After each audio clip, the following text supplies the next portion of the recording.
excellente présentation. Je déplie mon papier, donc ça ne veut pas dire que ça ne va pas durer longtemps, mais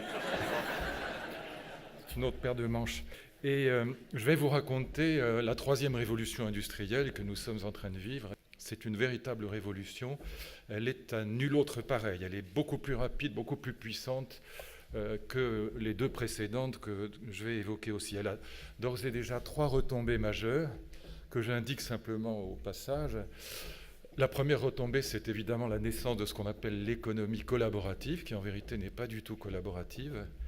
L'économie collaborative, le vrai modèle, c'est Airbnb, beaucoup plus encore que Uber, c'est-à-dire des transactions de particulier à particulier qui sont rendues possibles exclusivement par l'intelligence artificielle. Et pardon, cher Gabriel, je dis intelligence artificielle, je vous expliquerai pourquoi tout à l'heure, parce qu'elle n'est pas humaine. Artificielle, ça veut simplement dire qu'elle n'est pas humaine, elle est extra-humaine, elle est peut-être même inhumaine, supra-humaine en tout cas, mais pas humaine.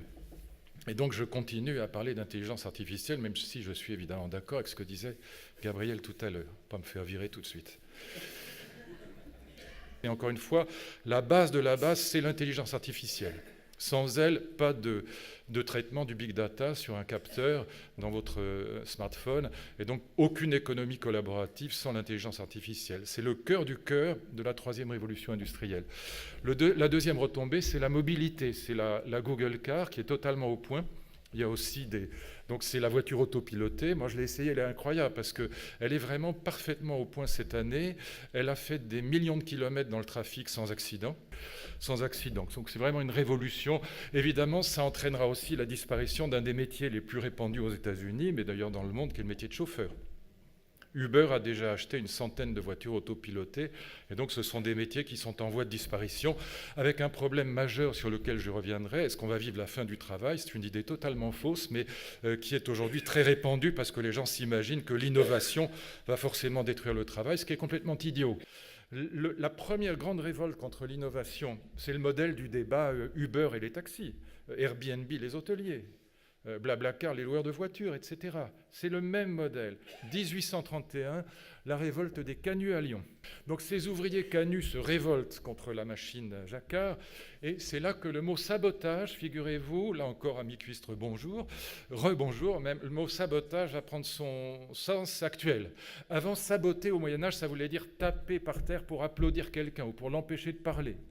Mais là, saboter va prendre son sens moderne, c'est-à-dire détraquer une machine, détraquer quelque chose. Ils jettent les sabots dans la machine à tisser pour la détraquer, puis après ils jettent les machines dans le Rhône ou dans la Saône. La police intervient très brutalement, la répression est terrible. Si vous allez à Lyon, il n'y a pas un restaurant lyonnais qui n'offre un plat qui s'appelle la cervelle de canut, parce que la révolte a été terrible. Et la troisième retombée de cette troisième révolution industrielle, c'est évidemment ce qu'on appelle le transhumanisme, c'est-à-dire le projet de passer d'une médecine qui était une médecine thérapeutique. On appelait le médecin quand on était malade, on appelait le médecin quand on s'était cassé la gueule, il était là pour réparer, pour soigner, modèle thérapeutique. Le projet transhumaniste, donc, qui est financé par les GAFA, notamment par Google, à coût de milliards de dollars, ce n'est pas une plaisanterie, depuis maintenant une vingtaine d'années. Eh bien, ce projet transhumaniste vise à faire passer la médecine de la thérapeutique à l'augmentation, enhancement en anglais. Améliorer, de même qu'on parlait tout à l'heure de réalité augmentée, c'est tout à fait la même idée. Il s'agit d'augmenter l'être humain, comme on augmente un grain de maïs OGM, donc d'améliorer l'espèce humaine dans tous les sens du terme. Et le vrai projet transhumaniste, avec une filiale de Google, s'appelle Calico, qui a été créée en 2013, California Life Company, c'est d'augmenter vraiment la longévité humaine.